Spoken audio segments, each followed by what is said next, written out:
चला तर मंडळी, आज आपण पाहणार आहोत रोजचीच मिरचीचे भजी, पण ते कुरकुरीत कसे करायचे याची रेसिपी।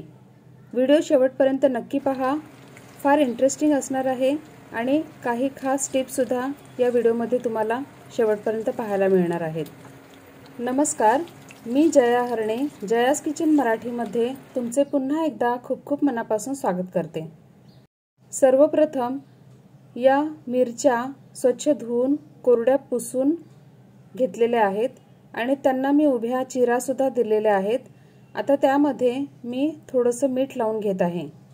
अशाच प्रकारे आपल्याला सर्व मिरच्यांना करून घ्यायचे आहे। या मिरच्या चवीला बऱ्यापैकी तिखट असतात, त्यामुळे यातील सर्व बिया मी काढून टाकलेल्या आहेत।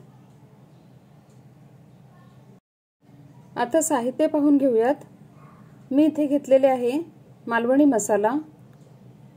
याऐवजी तुम्ही कोणताही घरगुती मसाला वापरू शकता। हे आहे कॉर्नफ्लोअर। कॉर्नफ्लोअर मी 2 चमचे घेतलेले आहे। हे आहे बेसन 5 चमचे, मीठ चवीनुसार, हळद, ही आहे कसुरी मेथी थोडीशी क्रश करून ठेवलेली आहे आणि हा आहे ओवा, तो सुद्धा हातावर थोडासा चोळून ठेवलेला आहे। हे आहे रिकामे ग्लास, हे सुद्धा आपल्याला पुढे लागणार आहे। हे आहे पाणी, पाण्याचा वापर आपण लागेल तसाच करणार आहोत। आणि या आहेत मीठ भरून घेतलेल्या मिरच्या आणि तळण्याकरता तेल।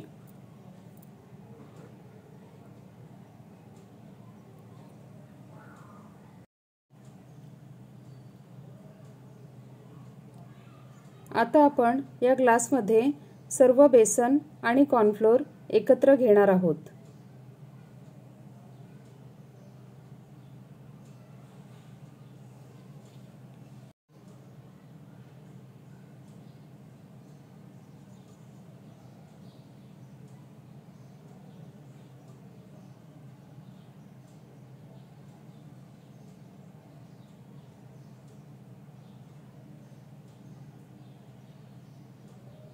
आता मी इथे ऍड केलेले आहे कसुरी मेथी, ओवा,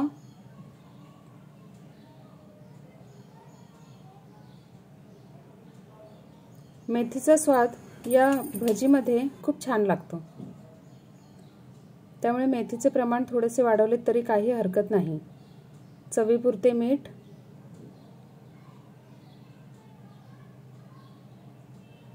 हळद,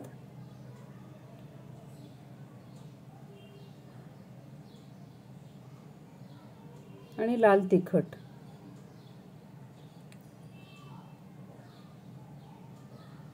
आता मी ऍड करत आहे 1 चिमूटभर खाण्याचा सोडा। यामध्ये मी चिमूटभर हिंग सुद्धा ऍड केलेला आहे, पण कॅमेराचं बटन ऑफ होतं, त्यामुळे तुम्हाला इथे मी दाखवू शकत नाहीये, पण डिस्क्रिप्शन बॉक्समध्ये तुम्हाला सर्व साहित्य अचूक पाहायला मिळेल।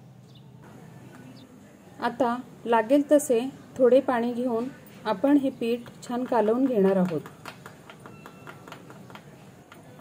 तुमच्याकडे जो सगळ्यात मोठ्या आकाराचा ग्लास असेल तो तुम्ही या रेसिपी करता वापरू शकता। आता एकीकडे तेल छान तापलेलं आहे, त्यामध्ये आपण ही भजी सोडूयात।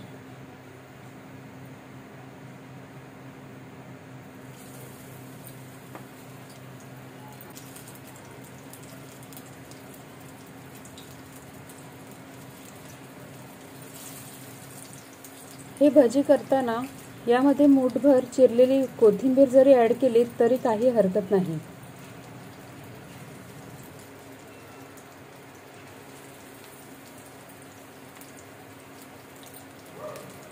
आता अशाच प्रकारे आपण जितक्या मिरच्या त्या पॅनमध्ये मावतील इतक्या आपण बसवून घेणार आहोत। आजची टिप अशी आहे की जेव्हा कधी तुम्ही कोणत्याही प्रकारचे भजी करत असाल आणि ते तुम्हाला कुरकुरीत करायचे असतील, त्यावेळेस तुम्ही थोडासा 2 चमचे इतका कॉर्नफ्लोअरचा वापर करू शकता। भजीचं पीठ आपण मुद्दाम ग्लासात कालवलं होतं, कारण यामुळे पीठ अजिबात वेस्ट होत नाही आणि कमी पिठात आपण जास्त मिरच्या डीप करू शकतो। आता या मिरच्या आपण उलट पलट करून दोन्ही बाजूने छान तळून घेणार आहोत। या मिरच्या इतक्या क्रिस्पी होतात की गरमागरम असतानाच आपण कोरड्याच खाऊ शकतो आणि चवीला सुद्धा खूप छान लागतात। तुम्ही सुद्धा ही रेसिपी एकदा तरी जरूर ट्राय करा। मला आशा आहे की तुम्हाला सुद्धा ही रेसिपी नक्कीच आवडेल। आता अशाच प्रकारे मी दुसरी बॅच सुद्धा तळून काढलेली आहे। जर तुम्हाला ही रेसिपी आवडली असेल तर व्हिडिओला लाईक, शेअर आणि सबस्क्राइब करायला विसरू नका। सोबत बेलचे आयकॉन दाबायला विसरू नका आणि हा व्हिडिओ तुमच्या मित्रमैत्रिणींसोबत जरूर शेअर करा। भेटूयात लवकरच पुन्हा एकदा एका नवीन रेसिपी सोबत खास टिप्स घेऊन। तोपर्यंत खात रहा, खुश रहा, आनंदी रहा आणि जयास किचन हा चॅनल पाहत रहा। व्हिडिओ शेवटपर्यंत पाहिल्याबद्दल मनापासून आभार।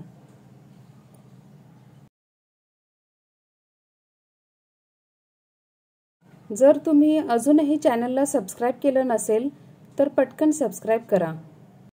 तुम्हाला ही रेसिपी कशी वाटली ते मला कमेंट बॉक्समध्ये जरूर लिहून कळवा। धन्यवाद।